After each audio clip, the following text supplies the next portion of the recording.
사도신경하심으로 우리의 신앙을 고백하시겠습니다. 나는 전능하신 아버지 하나님, 천지의 창조주를 믿습니다.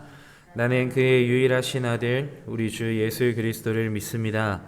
그는 성령으로 잉태되어 동정녀 마리아에게서 나시고 본디오 빌라도에게 고난을 받아 십자가에 못 박혀 죽으시고 장사된 지 사흘 만에 죽은 자 가운데서 다시 살아나셨으며 하늘에 오르시어 전능하신 아버지 하나님 우편에 앉아 계시다가 거기로부터 살아있는 자와 죽은 자를 심판하러 오십니다.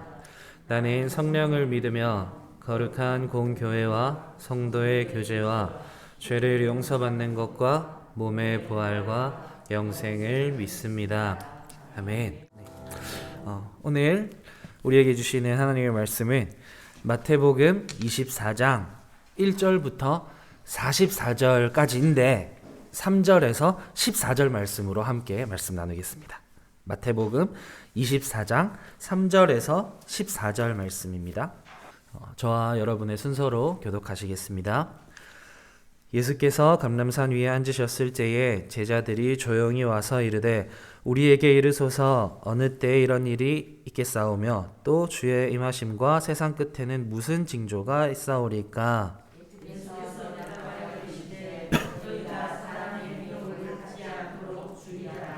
많은 사람이 내 이름으로 와서 이르되 나는 그리스도라 하여 많은 사람을 미혹하리라.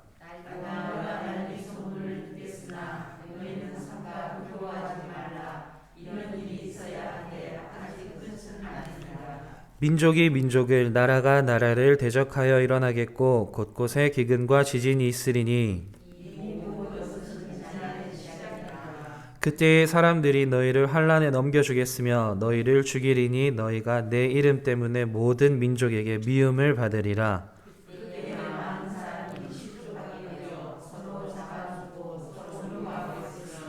거짓 선지자가 많이 일어나 많은 사람을 미혹하겠으며 그러나 끝까지 견디는 자는 구원을 얻으리라.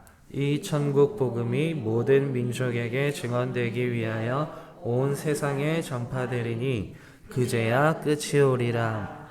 아멘. 네, 지난 이 시간에 제가 제사에 바칠 번제물에 대해서 이렇게 말씀을 나누다가 제물을 양과 소를 생각하면서 머릿속에서 너무 살찐 양을 생각해 버려가지고 돼지와 소라고 제가 잘못 말씀을 드려서 머릿속에는 부정한 동물이 돼지라고 계속 혼자 생각을 하면서 양이랑 소를 말씀드려야 되는데 양이 너무 살이 쪄버렸어요 머릿속에서. 제가 거울 보면서도 항상 이렇게 부정하다 하고 있거든요. 그래서 설교를 분별력 있게 집중해서 들으셔야 되는 겁니다. 아멘. 네, 감사합니다. 네, 오늘은 마지막 때라는 제목으로 함께 말씀 나누기 원합니다. 함께 봉독한 본문 말씀 3절에 앞서서 예수님께서 계속해서 말씀하셨던 일들에 대해서 그 일이 어느 때 일어납니까? 라는 질문을 먼저 드린 제자들이 어느 때라고 물어보는 제자들에게 예수님께서는 때에 대한 언급보다 일어날 일들 또 주의해야 할 일들에 대해서만 대답을 해주십니다. 그것도 길게 대답해 주십니다. 마태복음 24장과 25장을 지나서 26장까지 말씀을 해주시는데요. 때 13절과 오늘 본문 말씀 13절과 14절에 보면 끝은 말씀해 주시지 않으셨습니까? 근데 그 끝도 알 수 없는 끝을 말씀해 주셨습니다. 끝까지 견디는 자는 구원을 얻으리라. 이 천국 복음이 모든 민족에게 증언되기 위하여 온 세상에 전파되리니 그제야 끝이 오리라. 이게 되게 예수님께 질문을 드린 제자들 입장에서는 되게 답답한 상황이지 않습니까? 공부를 해야 되는 애들한테 공부 언제 할 거야? 이렇게 물어봤는데 엄마, 내가 공부를 안 하려고 안 하는 게 아니라 공부를 하다 보면 허리도 아프고 허리가 아프면 병원에 가야 돼요. 병원에 가면 돈 들고 근데 병원 가봐도 안 아프다는 보장도 없고 그러니까 내가 공부하려 하면 내가 허리가 아프다니까 내가 좀 이따 공부할게요. 이 대답이 왜 이렇게 익숙한지 모르겠지만 좀 이런 느낌이지 않습니까? 근데 그 끝도 정확하게 말씀해 주시지 않으셨는데 주의할 점. 앞으로 일어날 일들이 너무 속상한, 좀 속상한 걸 넘어서 어쩌면 불가능한, 더 나아가서 그 말씀처럼 순종하고 믿을 수 없을 것처럼 들려지지 않으십니까? 9절 말씀을 보면 너희를 환난에 넘겨주겠으며 너희를 죽이리니 너희가 내 이름 때문에 모든 민족에게 미움을 받으리라. 실족할 거고 미워할 거고, 오늘 본문 말씀과 병행 구절인 마가복음 13장 안에서의 말씀을 보면 마가복음 13장 12절에 형제가 형제를, 아버지가 자식을 죽는 데에 내어주며 자식들이 부모를 대적하여 죽게 하리라. 이 말씀이 아멘이 되십니까? 이런 상황들이 일어날 건데 그거 다 견디면 그 끝에 구원을 준다고 하십니다. 그때 구원을 준다는. 근데 그 전에 4절부터 6절까지의 말씀을 보시면 너희가 사람의 미혹을 받지 않도록 주의하라. 많은 사람이 내 이름으로 와서 나는 그리스도라 하여 많은 사람을 미혹하리라. 그리고 이어서 6절 말씀이에요. 난리와 난리 소문을 듣겠으나 너희는 삼가 두려워하지 말라. 이런 일이 있어야 하되 아직 끝은 아니니라. 앞서 말씀하신 것부터 여기까지 이 정도면 된 것 같은데 아직 끝은 아니라고 말씀하십니다. 민족이 민족을, 나라가 나라를 대적하여 일어나겠고 곳곳에 기근과 지진이 있으리니 이 모든 것은 재난의 시작이니라. 예전부터 혹은 어릴 때부터 마지막 때에 관련된 말씀들을 수없이 많이 들어보셨을 거고, 들어오신 말씀들과 지금 일어나고 있는 이 상황들이 점점 많이 비슷해져 가고 있지 않습니까? 우크라이나와 러시아도 그렇고, 얼마 전에 울진에서 난 산불도 그렇고, 여러 가지 상황들이요. 항상 많이 들어오셨던 것처럼 마지막 때를 살아가고 계신 여러분들은 잘 살아가고 계십니까? 제가 저를 봤을 때, 저는 솔직히 잘 모르겠습니다. 제가 저를 봤을 때 이렇게 살면 안 될 것 같은데 그냥 혼자서 제가 저를 보면서 이게 전도사라고? 하는 생각이 드는 때가 정말 많거든요. 아직 저한테 하나님 믿는다는 것 때문에 누가 공격하거나 하나님 믿는다는 것 때문에 저를 미워하는 사람이 아무도 없었는데, 재난은 시작도 안 했는데 혼자 재난 영화 찍고 있는 것 같은 기분이 들 때가 정말 많은 것 같습니다. 여러분들은 어떠십니까? 고난주간을 한 주 앞두고 있는 지금, 고난주간도 아닌데 삶이 고난의 연속이지 않으십니까? 생각도 못했던 일이 벌어지고, 생각은 하고 있었지만 생각했던 것보다 더 복잡한 일이 벌어질 때도 있고, 끝나지 않을 것 같은 상황이 수없이 반복되는 삶 가운데 살아오셨고, 어쩌면 지금도 그런 상황들의 연속이지 않습니까? 근데 그런 상황들 속에서 살아가고 계시지 않으십니까?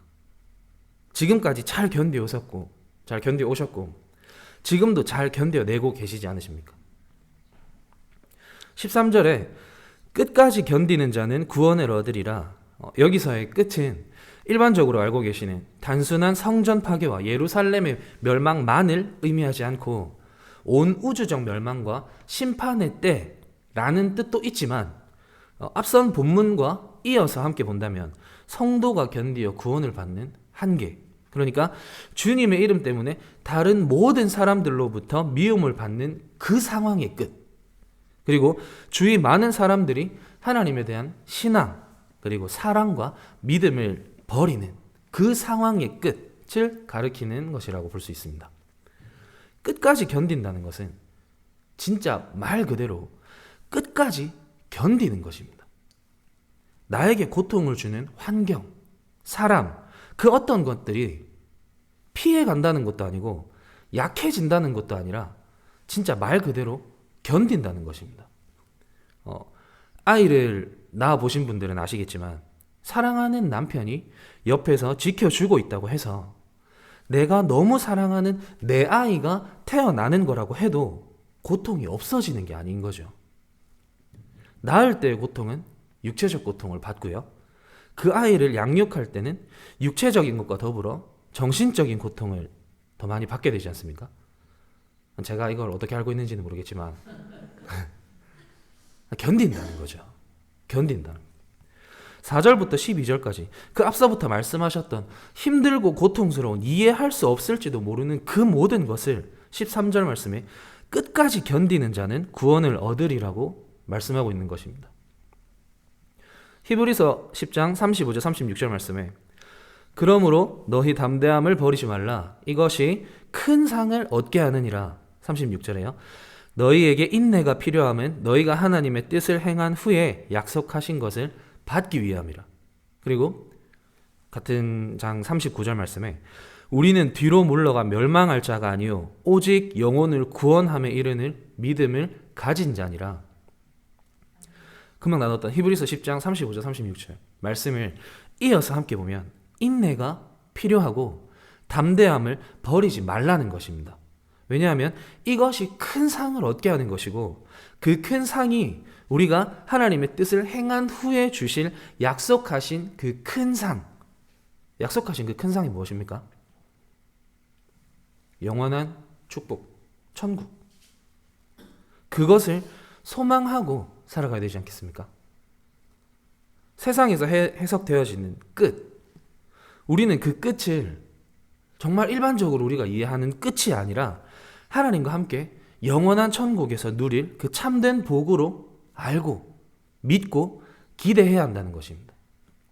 다시 한번 더 나눠보겠습니다. 그리스도인에게 끝까지 버틴다는 것은, 끝까지 견딘다는 것은 세상에서 말하는 종말, 세상에서 말하는 끝이 아니라 이 땅에서의 것을 기대하는 것이 아니라 구원, 하나님과 함께 새롭게 시작하는 그것을 기대함으로 꿈꿈으로 견뎌내야 한다는 것입니다. 또한 앞서 나눴었던 히브리서 10장 39절의 말씀을 다시 보면 우리는 뒤로 물러가 멸망할 자가 아니요 오직 영혼을 구원함에 이르는 믿음을 가진 자니라. 믿음을 이미 가진 자라고 말씀하고 있습니다. 능히 견딜 힘을 주셨다는 것입니다. 많이 복잡하고 많이 힘든 상황의 연속인 삶 가운데에서 정말 버티지 못하고 진짜 쓰러질 것 같을 때 견딜 힘을 주셨다는 게 우리 힘으로 견디라는 게 아닙니다. 못 버티겠고 쓰러질 것 같을 때 내 힘으로 꾸역꾸역 버티려고 아등바등하고 있지 말고 버티지 말고 쓰러지라는 것입니다. 우리는 넘어져도 하나님 품으로 넘어진다라는 믿음. 내 힘은 하나도 남지 않았습니다. 하나님 이제 진짜 죽겠습니다. 그런 고백 한 번쯤은 생각해 보셨을 것 같은데요. 그 고백을 기다리고 계시는 것입니다. 나는 죽겠습니다. 그러니까 하나님이 살게 해주셔야 됩니다. 라는 고백을 지금 이 시간도 주님은 우리 입술을 통해서 듣기를 기다리고 계신다는 것입니다. 그런 고백을 할 수 있는 은혜를 이미 받은 아주 작은 내 믿음인 것 같지만 이미 모든 것을 주신 하나님 아버지를 신뢰함으로 내가 죽고 하나님으로 사는 그날, 내 육신의 삶이 끝나는 그 끝이 아니라 내 스스로 살아가던 내 삶이 끝나고 하나님으로 살아가는 새날을 기대해야 한다는 것입니다. 그렇게 한 걸음 한 걸음 내 생각에서의 끝이 아닌 새롭게 거듭나서 하나님과 함께하는 모든 순간을 기대하는, 넘어서서 천국에서의 영원한 안식을 기대함으로 끝까지 견디시는 하나님이 특별히 사랑하시는 우리 모리학교의 성도 여러분들이 되시길 주님의 이름으로 축복합니다. 네, 기도드리겠습니다. 주님 감사합니다. 매번 듣고 나누지만 이 땅에서 내가 가진 어떤 것을 내려놓고 그보다 더 나를 내려놓는 것이 너무나도 어렵습니다. 그래서 주님의 이 시간도 필요합니다. 오늘 하루가 내 삶의 마지막 날이라고 했을 때 오늘이 그날이라면 분명히 하나님을 선택할 자신은 있습니다. 그러나 그날이 오늘이 아니라고 생각하기에 또 한 번 넘어집니다. 주님께서 이미 주신 그 은혜를 누리며 살아갈 수 있도록 내 자신을 내려놓는 것이 하나님 앞에서 가장 복된 것임을 더 기대할 수 있도록 나는 죽고 하나님으로 살아가는 그날을 온전히 기대함으로 살아갈 수 있도록 붙들어 주시옵소서. 여러 가지 복잡하고 힘든 상황 가운데 나를 무너뜨리는 수많은 환경들 앞에서 내 힘으로 이겨내려고 하는 것이 아니라 하나님 품으로 엎드려질 수 있는 은혜를 주신 주님을 찬양합니다. 마지막 때에 주님 손에 이끌려 영원한 행복을 하나님과 함께 누릴 수 있도록, 꿈꿀 수 있도록 이 시간 주님 앞에 우리 마음을 고백합니다. 우리의 이 고백을 주님께서 기뻐 받아주시고 앞으로의 모든 시간들을 주님 앞에 의탁하오며 이 모든 말씀 살아계신 예수 그리스도 이름으로 기도드렸습니다. 아멘. 하늘에 계신 우리 아버지, 아버지의 이름을 거룩하게 하시며 아버지의 나라가 오게 하시며 아버지의 뜻이 하늘에서와 같이 땅에서도 이루어지게 하소서. 오늘 우리에게 일용할 양식을 주시고 우리가 우리에게 잘못한 사람을 용서하여 준 것 같이 우리 죄를 용서하여 주시고 우리를 시험에 빠지지 않게 하시고 악에서 구하소서. 나라와 권능과 영광이 영원히 아버지의 것입니다. 아멘. 네, 우리 이 시간 개인적으로 기도하시다가 돌아가실 텐데요. 함께 기도하실 때 먼저는 하나님께서 세우신 우리 사자 목사님을 위해 우리 각자의 마음을 담아 함께 기도하기 원하고요. 또한 이중호 목사님과 이문택 목사님을 위해서 함께 기도하기 원합니다. 그리고 여전히 코로나가 가까이서 우리를 위협하고 있는데 하나님께서 지켜주시고 아프지 않게, 후유증이 남지 않게, 코로나가 아니더라도 마음의 상처를 입은 사랑하는 우리 이웃들과 육체적 고통을 겪고 있는 우리 한우분들을 위해 함께 기도하시다가 말씀을 기억하며 개인적인 기도 제목들을 가지고 기도하시고 삶의 예배로 나아가시겠습니다. 함께 기도합시다.